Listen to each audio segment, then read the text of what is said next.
This year's Miami Open is now all wrapped up. Now this tournament is all said and done. It's now time to go back and recap it by going over the good, the bad, and the ugly from the whole entire 2025 Miami Open.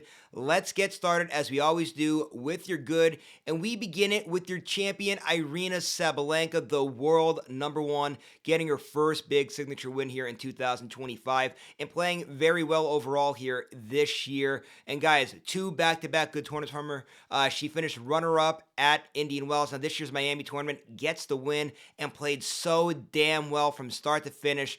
Big upside for Sabalenka as we head to this year's clay season. Also, guys, you do have to talk about your runner-up in Jessie Pegula. And I just want to remind everybody, too, Pegula's been playing very well as of late. It's at this time and time again throughout the course of this year's tournament. She's playing so well right now, made it all the way to the finals at this year's Miami Open. You have to like Pegula here going forward as well with the way she's been playing as of late. Now, guys, really quickly, why we're on this good category, I do have to give just two more shout-outs. First being to Alexandra Eala. Guys, ranked out of the top 100, and what a showing at this year's Miami Open. Getting wins over your Australian Open champion Madison Keys, former French Open champion in Elena Rybakina, and five-time Grand Slam champion Iga Swiatek, your world #2. Three massive wins there. Falls in 3 sets to Jessie Pegula in the semifinals. Great tournament from her. And guys, one more that I want to talk about too is Jasmine Paolini. Paolini, guys, has been having a little bit of a quieter 2025. This was her first real big tournament here, make it to the semis at Miami. So great showing from her as we head to the clay season. Now, guys, we move along to the bad category. And this person, I feel like, has been in this category or the ugly category a lot recently, and that's Coco Gauff. Gauff, back-to-back bad tournaments at Indian Wells and Miami. Slightly better than what we saw in the Middle East out of her, but guys, still, she needs to change things around and in a hurry as we get to this clay season. Right now, Coco Gauff is playing very bad tennis right now. That forehand's out of wax, the serve's causing some problems. Gauff really needs to tighten things as we get to this clay season if she wants to make a run towards a Roland Garros title, which a lot of people are high on her coming in to this year.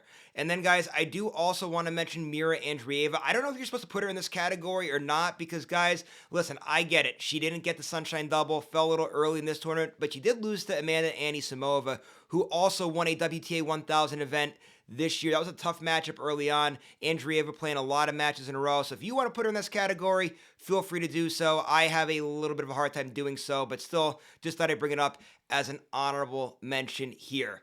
And now, guys, we end today's video by going over the ugly. The big name here going to be Elena Rybakina, who lost right out of the gate. Had an opening round bye, round 2, out of this year's Miami Open. Very tough to see from Rybakina, who I think a lot of people are high on coming into this year's Miami Open. Obviously, she feels like the job done here, but maybe a little bit of rest and whatnot as we get to this clay season. Maybe do her some good, because I think a lot of people expect her to make a deep run at this year's clay season as long as she's healthy. So let's see. Obviously, bad tournament here. They're due to happen every once in a while throughout the course of a tennis season, but nonetheless, very bad showing from Elena Rybakina. And guys, one final person I want to mention in this category, and it's not the totality of the tournament, so to speak, but I got to talk about Iga Swiatek's semifinal performance against Alexandra Eala. Guys, very bad showing from Iga Swiatek. So uncharacteristic to see her play the way that she did in that matchup. She was broken 8 out of 10 times, just all out of wax. Her forehand was way off. And guys, it was off in her win over Elena Svitolina as well. Swiatek, bad tournament here.